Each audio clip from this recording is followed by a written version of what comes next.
ole tun tuma chuan pathian fakna la thar hlarwa tham lo lamoi tak mai lam in hoi tiang o hei thalaka kan hmuang hian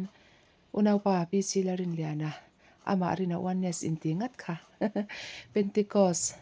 pa dik tak mai ani a bongkon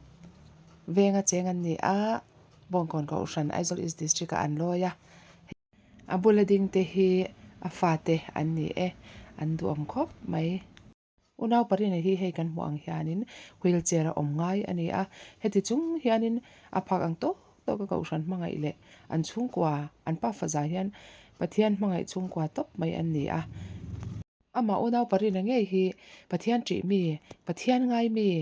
pathian pol nuam ti em mai ania chuwang chuan lalpan hla tha tak mai a pe a tun tuma hianin chu a hlamoi tak mai a thin lung bun ruat na le pathian a pol na anun luan liam na iti mai tiang chu hla tha tak mai chu ete lul mai hi min an sak tir ve te tlata chuwang chuan hei a hla han sak chin dani pa formin youtube pa kan handa chin ani a lalpa pol nan le kan nun te pathian a bun ro ve nan te kan lo mang theu don ania ala thu pui hi min ti dam ro ti ani a phwa tu thin lung tuiral na tawmin thin lung le ti tak zetin mi lo ngai thlak sak ula ka channel la subscribe lo ten mi lo subscribe ve zel ula like le comment te pa a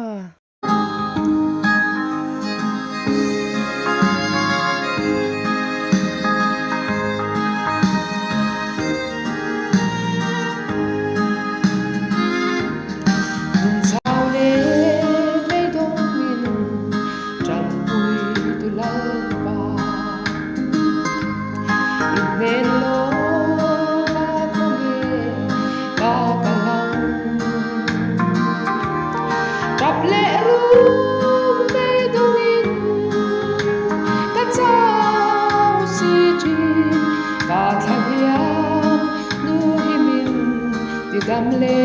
ro ha chol da ka zong thi kho ve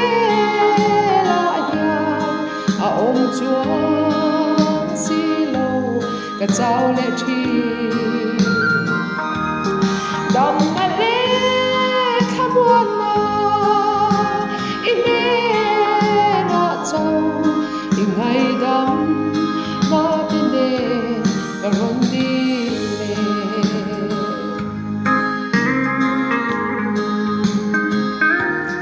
Cadena ku isoi depois a lovin Kadu than na mangin kavag bova Nun hlim na reng om lo Why na Chirin ima kalau gune ha chol da ka zong thi kho ve la ya a om chuan si lo ka chau le thi dam na le khamwan na ine na chau ngai dam na te ne ron ni le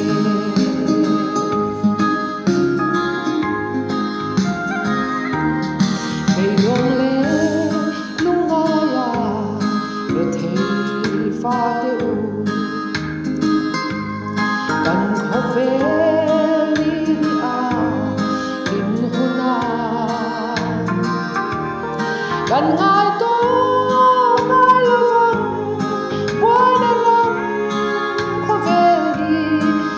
Zalen Nicola a ento ang ha chol da ka zong thi kho ve la ya a om chuan si lo ka chau le thi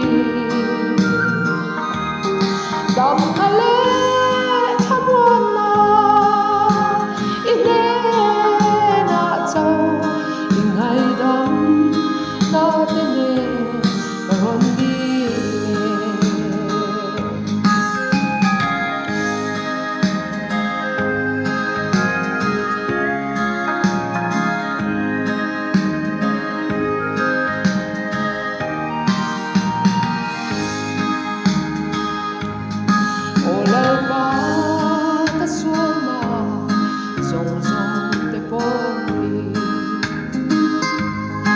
siêu phái sắc lê rô